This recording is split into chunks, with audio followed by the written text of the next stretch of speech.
Los historiadores hablamos con los muertos, pero la historia es un destino remoto al que se llega por el camino de la vida, de las vidas pasadas, un sendero oscuro en el que hay que tocar las cosas para reconocerlas. Si caminas por Andalucía, los pies se te llenan de polvo y los ojos se te llenan de luz. Las olas de la historia te pueden llevar hasta el Caudete, que en el crepúsculo parece un milagro enmarcado entre montañas, donde el paisaje está dominado por montes agrestes y por el castillo, que nos sorprende como si hubiese crecido con los siglos sobre los tejados de las casas. El castillo del Caudete es una grieta en el tiempo. Fue construido por los árabes sobre los restos de una fortificación romana que tuvieron una fuerte presencia. Los árabes la llamaron Al-Kabdak, el castillo de los manantiales. Los musulmanes la convirtieron en casi inexpugnable en el período califal. Se adapta a la orografía de un cerro en el extremo oeste de la comarca de la Sierra Sur de Córdoba, que domina el estratégico territorio que une la Vega del Guadalquivir con Granada. Fue tomada por los cristianos por primera vez en 1085, durante el reinado de Alfonso VI, pero la lucha por el dominio del castillo fue tan dura que cambió varias veces de mano. Aquí cada camino, cada árbol, cada piedra fueron una frontera por la que lucharon generaciones de personas. Tras la derrota en las Navas de Tolosa en 1212, los almohades supieron que tendrían que defender su territorio pueblo a pueblo y alcazaba a alcazaba. Por eso las reformaron todas, hicieron grandes reformas en todas esas alcazabas. El rey Fernando III sabía que antes de intentar conquistar Sevilla, la capital almohade, debía tomar una enorme cantidad de fortalezas, como la de Alcaudete, conquistada en 1240. El rey Fernando III el Santo encomendó la protección de la frontera occidental del reino de Jaén frente al reino nazarí de Granada a la Orden de Calatrava, que transformó la antigua alcázaba musulmana en un castillo que fortificaba la frontera, porque aún quedaban siglos de guerra por delante. Muchas veces eran los propios habitantes que debían defender la población en la que vivían, pero pocos querían habitar en un lugar tan peligroso, por lo que los reyes les concedían grandes beneficios, como ser lugares de refugio para ladrones, para homicidas, para adúlteras. Durante mucho tiempo aquí solo venían a vivir los desesperados. La lucha entre musulmanes y cristianos por hacerse con un baluarte tan estratégico fue constante. Tras la toma de Sevilla por Fernando III en 1248, la presión aumentó enormemente para el reino de Granada, que sentía la amenaza de Alcaudete como baluarte cristiano. En 1304, con el Tratado de Córdoba, Alcaudete fue devuelta a Granada, pero a cambio de tarifa. En 1312, Fernando IV la sitió y la conquistó. En 1328, Alfonso XI le concedió el fuero de Córdoba y hacia la mitad del siglo XIV, Pedro I se lo dio a la Orden de Calatrava, que fortaleció las estructuras defensivas del castillo que tanto lo caracterizan ahora. En 1408 fue atacada por el ejército nazarí, que no pudo conquistarlo.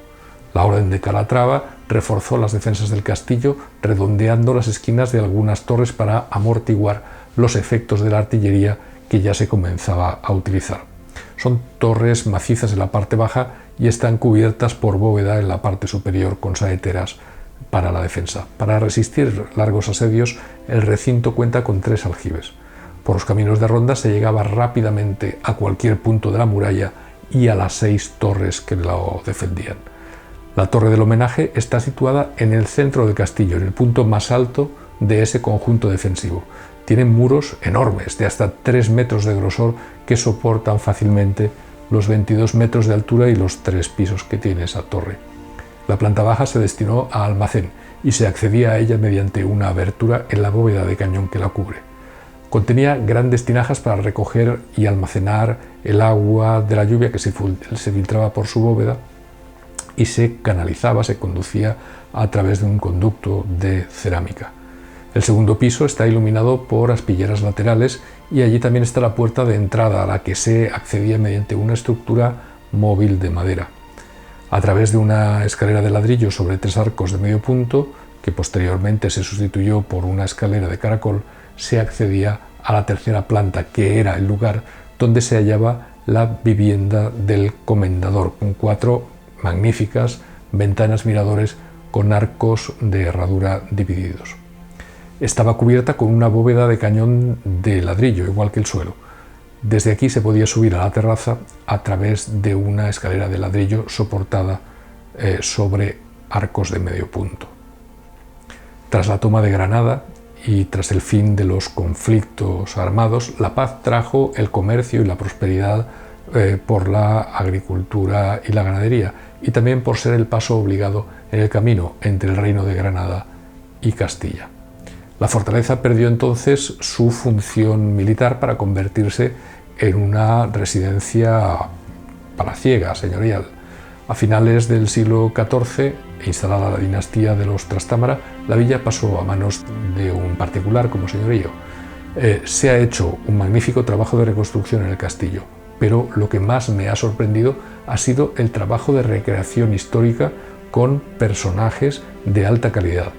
He tenido la suerte de llegar cuando estaban haciendo el trabajo de instalación de esos elementos y he podido hablar con los responsables de este magnífico proyecto.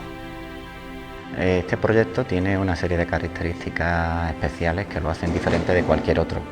Convertir un museo o un edificio patrimonial en algo vivo exige la coordinación de un proyecto multidisciplinar en el que se tienen en cuenta muchas profesiones, muchas habilidades artesanas y unos materiales de muy distinta índole, todos de ellos coordinados con unos criterios históricos y museísticos que hacen de este proyecto una inversión de gran envergadura. Actualmente las distintas corrientes de la museística aceptan como una norma esencial el volver a la vida y el dar realismo a todo lo que es los yacimientos arqueológicos y a los edificios patrimoniales. Este proyecto del Castillo del Caudete se ha guiado por dotar al castillo de unos recreadores históricos permanentes e hiperrealistas que están constituidos por humanos y animales fabricados con la última tecnología. Detrás de lo que el visitante va a ver existe una labor de documentación y de investigación que ha durado meses y que se va a plasmar posteriormente en toda la documentación e información que va a estar a disposición del visitante para enriquecer la visita y convertirla en una experiencia histórica completa. Entre los perfiles que se encuentran formando parte del proyecto y que ha habido necesidad de coordinar se encuentran historiadores, recreadores históricos con experiencia en la época que se está reproduciendo,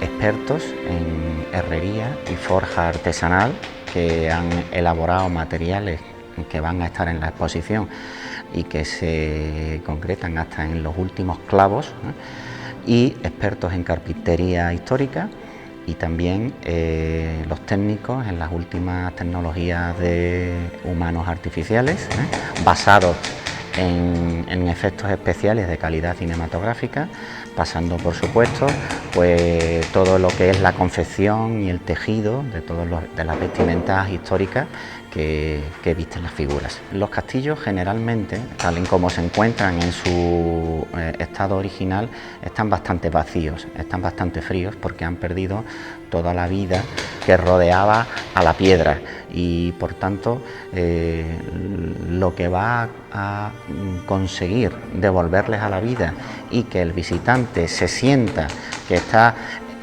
sumergiéndose en la vida cotidiana de un castillo del siglo XIII es estas figuras y estos objetos que van a dar la sensación de que has entrado en un castillo calatravo real del siglo XIII y estás contemplando escenas de la vida cotidiana de la orden militar de Calatrava. Este proyecto ha tenido bastantes retos, ha supuesto bastantes retos. Para empezar, el plazo ha sido bastante corto porque hemos contado solo con 4 meses por exigencia de las administraciones públicas de las que venía o se dotaban los fondos.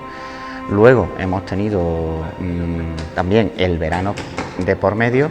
Por supuesto que las restricciones y limitaciones que están imponiendo la pandemia de COVID-19 no nos han ayudado tampoco, porque hemos sufrido retrasos en la importación de materiales y en la tramitación aduanera, pero al final todo ello pues hemos conseguido resolverlo y conseguirlo en plazo y entregarlo dentro de las limitaciones que el contrato no nos imponía. Estamos contemplando a un hermano Calatravo que está en actitud de partir de patrulla, de una patrulla diaria, de las que se compondría la agenda normal de una orden que tiene encomendada la seguridad fronteriza de una zona, y este hermano pues se ha armado completamente, tanto al caballo como a él, vistiendo una cota de malla completa, que es integral, tanto de cuerpo como piernas,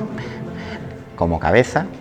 Lleva un casco de calva plana con facial, que es típico del siglo XIII, y se armará con una espada, que se instalará finalmente, y una lanza y también un escudo triangular. El castillo de Alcaudete supone un ejemplo en lo que podría ser el futuro de la museística española, tanto en castillos como en edificios patrimoniales, como en yacimientos arqueológicos, dotándole de una presencia permanente de humanos artificiales, que son recreadores que están todo el día de guardia y que van a impresionar a cualquier visitante de cualquier procedencia. El éxito de un castillo y de cualquier yacimiento arqueológico se mide por el número de visitantes que acumulan a lo largo del año y la cantidad de actividades de difusión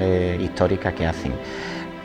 Proyectos como el de la musealización del Castillo de Alcaudete va a multiplicar la cantidad de visitantes que van a acudir al municipio al cabo del año, y sin duda va a tener una trascendencia de nivel nacional e internacional. El proyecto han intervenido un total de unas 12 personas aproximadamente, cada una en una especialización y en un oficio artesanal.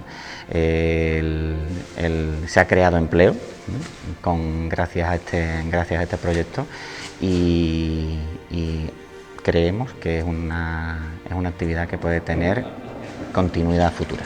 La documentación nos hemos basado en varias miniaturas del siglo XIII, en varios códices y demás. No hay nada inventado, nada.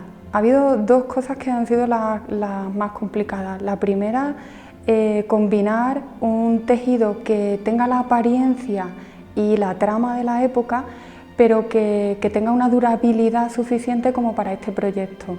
Entonces, por ejemplo, hemos decidido poner telas de tapicería, que son más duraderas en el tiempo, porque hay que valorar si la historicidad combina bien con la durabilidad. Entonces, en este caso, encontrar las telas apropiadas ha sido un trabajo delicado. Y por otra parte, la gualdrapa, lo que es la ropa del caballo, la vestidura del caballo, ya como tema personal ha sido lo más complejo, porque nunca había vestido un caballo. Utilizamos, bueno, en este caso, a pesar de que habíamos hablado de miniaturas y códices, en este caso utilizamos una tablilla de una catedral de Teruel, porque era aguadora también, es una aguadora en concreto, y encajaba perfectamente con lo que aquí en el aljibe se requería. Entonces, lo más puntiagudo ha sido ser fiel al personaje que ya teníamos, porque hay poco. Al menos en España, es novedoso. Y luego el trabajo de documentación personalmente también te aporta, es decir, que no solo es de cara afuera, sino que incluso personalmente también te aporta, con lo cual es un trabajo que en el plano personal te compensa. Vengo del mundo de la recreación, hemos tocado muchas épocas. Y sí, ya no es que me pueda decir que soy un gran experto, pero sí que es cierto que al tocar muchas épocas hace que uno tenga un bagaje te obliga, lo que hemos hablado, te obliga a documentarte, te obliga a prepararte, te obliga a trabajar en profundidad. El coger proyectos como este, por ejemplo, que todo te va aportando cosas nuevas, ideas nuevas, trabajar con otros materiales, con otra gente, con otros, por ejemplo, con temas de hiperrealismo, con lo que son figuras hiperrealistas, es la primera vez que trabajamos y es una experiencia nueva. O sea, tienes dentro de la rutina, tienes tu parte novedosa, tiene también la parte de documentación, que es lo que hablábamos, que personalmente te hace crecer. Las figuras tienen una dificultad, en concreto a lo mejor es la manera de vestirlas, porque ellas tienen una postura y no te colaboran. En meter una calza estrecha en un pie que no gira es muy difícil, entonces pues tienes que volver a coser o algo así. Y la persona tiene otras dificultades, tiene otro. Yo creo que al final acaba siendo igual. Lo que te ahorras por un lado lo complicas en otro. Ellas no protestan si le pinchas o si le haces algo, pero a cambio no colaboran. Una persona también pues es más asimétrica, necesita movilidad, necesita comodidad. Los hombres es más sencillo porque está documentada qué ropa interior usaban y ellos se ha respetado fielmente la ropa interior. En el caso de las mujeres, al menos en este siglo, no está documentado qué ropa interior llevaban. Como mujer, ahí personalmente me niego a pensar que una chica no llevará ropa interior. Está documentado solo la camisa. La camisa es como una especie de camisón largo, de hecho a ella todavía le luce aún, y yo me niego como chica a pensar que no llevaran nada debajo. Entonces ahí es lo único que hemos aportado, un calzón al estilo de los hombres, pero más corto. Pero el resto es todo fiel, calzas, camisas, y ya digo, en el tema de los hombres es mucho más sencillo porque es que está todo documentado. Hemos pensado ese tipo de ropa interior, incluso aunque no se vea, por el hecho de didáctica. Si hay un guía, evidentemente no podemos estar pensando que el público toquetee las figuras porque se van a deteriorar, pero si hay un guía que él sabe dónde y cómo explicar, lo tiene disponible, y ha sido por ese motivo. Pensar que incluso ella pueda levantarle y mostrar qué piezas y cómo eran las piezas que usaban de ropa interior, como didáctica. Tanto por lo que hemos comentado, tema didáctico, es decir, que alguien necesite explicar la ropa de la época, o aquí hay unas fiestas calatravas durante el verano que puedan utilizar como guía la prenda que lleva la figura, o incluso en este caso el visitante curioso que intenta coger, que intenta levantar, se lo hemos puesto un poco difícil. En este caso lo que hemos hecho es también anteponernos o pensar un poco en posibles vandalismos. Nosotros venimos de Roma y yo no he visto en España, no he visto hiperrealismo de esa época, de época arcaica. Hay a lo mejor alguna pincelada de otras épocas, pero tan hacia atrás no hay nada. A pesar de tener tenemos buenos yacimientos y ninguno le ha dado aún por plantear una villa, y eso sería un sueño absoluto. Una buena villa, pero entera, muebles e incluso pues eso, personajes, recreadores completos. Sería un proyecto de envergadura, pero bueno. Más complicado tal vez sea la documentación, porque ha habido que investigar sobre el tipo de mobiliario que sería adecuado para no desentonar, hacer una cosa rigurosa. Y tal vez eso, porque en mobiliario me ha sido bastante complicado el localizar piezas que fueran correctas para la península ibérica del XIII. Me he basado básicamente, principalmente en las cántigas. Porque era peninsular y en la época que estamos trabajando, y algunas piezas de iglesia de Florencia, también del XIII, sobre todo estos bancos, que son de un bulto redondo que hay en la iglesia de San Miguel de Francia, porque eran los que, dentro de lo que sería un cuerpo de guardia, son originales de lo que sería un trabajo de cantería, y vimos que era lo más adecuado para un cuerpo guardia, que las cánticas son zonas más nobles, entonces cuadraba poco.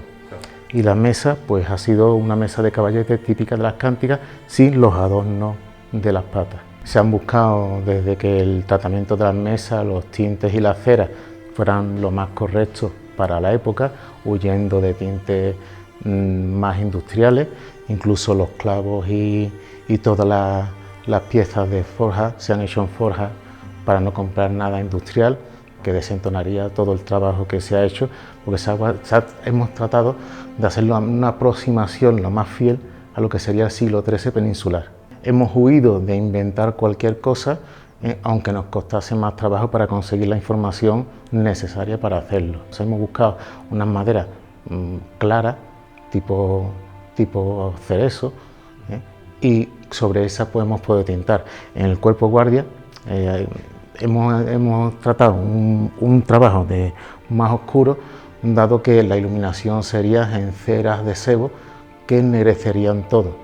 Entonces, para hacerlo más realista, pues hemos buscado unas maderas más oscuras. Me he divertido mucho y ha sido muy agradable el hacer algo que, digamos, no está muy visto, que es tratar de hacer algo como en la época.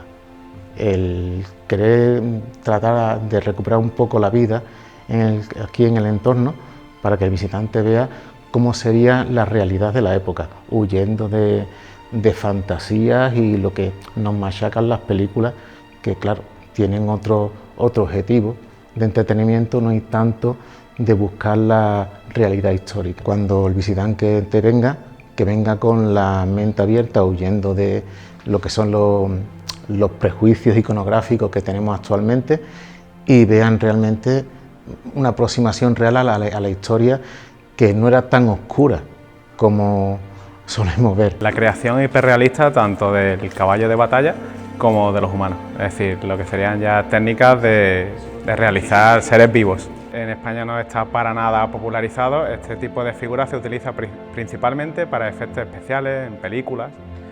Por ejemplo, cuando tienes que hacer algún tipo de daño en una película de acción, obviamente no se lo realizas a una persona real, o si tienes que hacer alguna escena en la que pierde un miembro, tienes que utilizar pues lo que son creaciones hiperrealistas de la persona en cuestión que tiene que hacer el doblaje. Obviamente tiene una labor de documentación, porque la dificultad en sí no es hacerlo, sino hay que saber qué tienes que hacer, porque es un conjunto histórico de una región concreta y de una orden militar que tenía pues un código que te iba a marcar exactamente qué es lo que podía llevar. No teníamos la libertad de equiparlo con cualquier equipamiento del propio siglo XIII.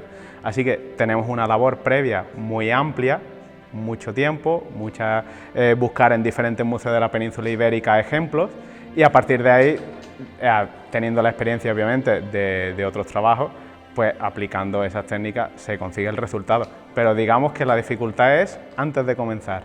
A primera vista obviamente no tiene que parecer falso.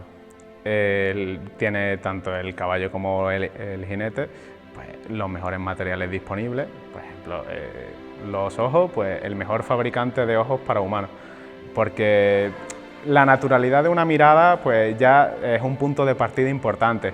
Después obviamente las tonalidades de la piel son muy complicadas, porque en el caso de los animales tú ves un animal y tú dices, pues bien, eso representa una cabra, representa un jabalí. Pero en el caso de las personas tiene una complejidad extra, porque nosotros vemos personas todos los días y sabemos cuando una cara es normal, cuando una cara tiene los ojos bien situados, o cuando una cara hay algo que no te cuadra, porque la vemos todos los días. Esto tiene muchas aplicaciones orientadas al cine. Así que normalmente las personas que pueden realizar personas hiperrealistas están enfocadas a los efectos especiales. En la museología yo creo que es anecdótico, pues si hablamos por ejemplo de lo que es la creación de un animal o una persona, obviamente no puedes utilizar un caballo de la época, porque no nos ha llegado a día de hoy. Tienes que hacer una reproducción de la raza, por ejemplo este sería un caballo español, que utilizarían en esta zona. Si nos fuéramos por ejemplo a norte de Europa, la raza sería diferente, sería por ejemplo un frisón. Así que tenemos que adaptarnos pues obviamente con los materiales modernos para hacer una reproducción de la época. Las caras de las personas es lo que tiene la mayor complejidad, porque como decía, una mirada en una cara de una persona lo es todo. y tiene mucho tiempo detrás, muchas correcciones y unos materiales que son a la vez de difíciles de obtener, difíciles de trabajar, pues son muy delicados, incompatibles con otros materiales, con unas pinturas muy específicas, unas tinciones muy concretas. Es un proyecto que empezamos hace 3 años, a hablarlo desde el área de turismo y patrimonio.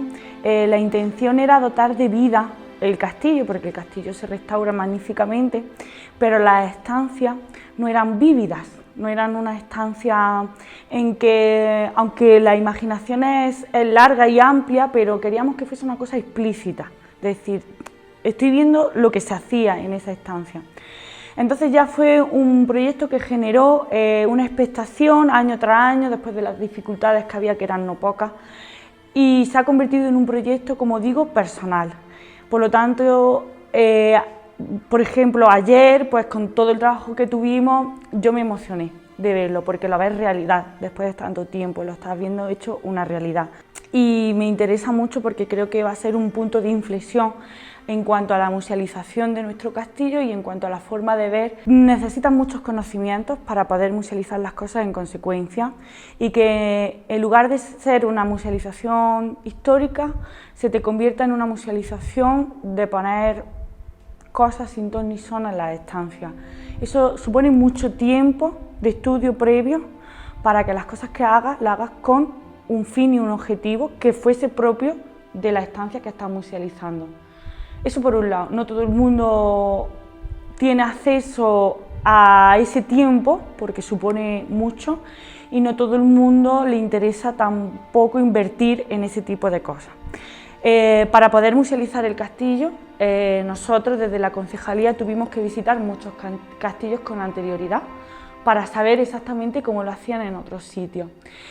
Y este es el resultado de visitar muchísimos castillos, ya sean de la provincia de Jaén como de otras provincias, y al final siempre habrá carencias, siempre habrá cosas que mejorar, pero al final el resultado de la mejora o de todo lo bueno que hemos visto de otros castillos, más lo que nosotros teníamos de base, que queríamos hacer las cosas con rigor histórico. No queríamos poner aquí un maniquí o una mesa que no tuviese que estar ahí y en esa época histórica. Si no llega a ser porque el gobierno municipal se ha implicado desde el minuto 1 en recuperar el castillo, esto no hubiese sido posible. Yo siempre digo que, por desgracia, el patrimonio es la hermanita pobre de nuestra sociedad. No es un aspecto que está bastante denostado. En cambio, aquí en Alcaudete, desde el gobierno local, se dijo desde el principio, cueste lo que cueste y el tiempo que nos cueste, lo vamos a hacer. Entonces, desde la primera persona que cogió la idea de restaurar el castillo hasta la última, se ha ido dando el paso de decir: no lo dejes atrás, no te olvides de que este proyecto es un proyecto de largo tiempo, de mantenimiento, y no lo dejes sin tocar. O sea que yo creo que gracias a eso estamos así y hemos hecho lo que hemos hecho y lo que tenemos que seguir haciendo. El castillo de Alcaudete es un castillo muy interesante porque siempre se ha hablado que la frontera, y es cierto, ha estado en Alcalarreas, que es un pueblo que está a 20 kilómetros de Alcaudete. Pero Alcaudete fue frontera durante muchísimo tiempo y la justificación es el castillo en el que estamos, una fortaleza magnífica, muy grande, y está situada en un enclave estratégico, porque Alcaudete, como yo siempre me gusta decir, es la yema del huevo. Estamos muy cerca de Granada, estamos muy cerca de Córdoba y estamos muy cerca de Jaén. Entonces era un punto estratégico para lo que entonces se hacía. Esto es un castillo de guerra, no era un castillo que se había pensado para otra cosa. Entonces, lo primero que impacta este castillo respecto a otros monumentos es que parece más pequeño de lo que realmente es. Y sus estructuras defensivas son unas estructuras defensivas muy interesantes, porque realmente cuando tú entras a este castillo te das cuenta de que aquí era muy difícil asediarlo con facilidad, y te impregna mucho de lo que era esa época y la forma que tenían de vivir en ese momento. Entonces yo creo que la singularidad de él es su estructura, y ahora el proyecto en el que estamos ejecutando, que es que de verdad la gente como yo, que seamos legas en historia y que no tengamos por qué saber por qué esto era un castillo Calatrava, que sepamos en la Edad Media qué se hacía aquí, quién había aquí viviendo, cómo vivían y a lo que se dedicaban. Ahora estamos musealizando con estructuras vívidas, pues a la continuación lo que hay que hacer es hacer más explícito aún la visita y que el visitante, sin necesidad de que haya otra persona explicando la visita, pueda circular libremente por el castillo sin que se pierda y sin que se pierda ninguna información de lo que nosotros queremos transmitir con el discurso científico de cada estancia. El castillo de Alcaudete es el emblema de la población de Alcaudete. Por desgracia siempre fue mucho tiempo algo que estaba a la espalda de la población de Alcaudete, pero desde que se toma la decisión en firme de recuperar nuestro patrimonio y nuestra historia, es el escaparate de Alcaudete. No se entiende Alcaudete sin su castillo y sus castillos sin Alcaudete. Es decir, nosotros cuando tenemos que ir a presentar a cualquier sitio, cualquier congreso, feria o evento al pueblo, siempre lo primero que hablamos es de nuestro castillo. Al fin y al cabo es nuestra estampa. Vengas por donde vengas, estás viendo el castillo, lo primero que ves es el castillo. Que al final estas son las cosas que hacen que tu día a día sea estupendo y te den ganas de seguir trabajando por el pueblo y por el patrimonio.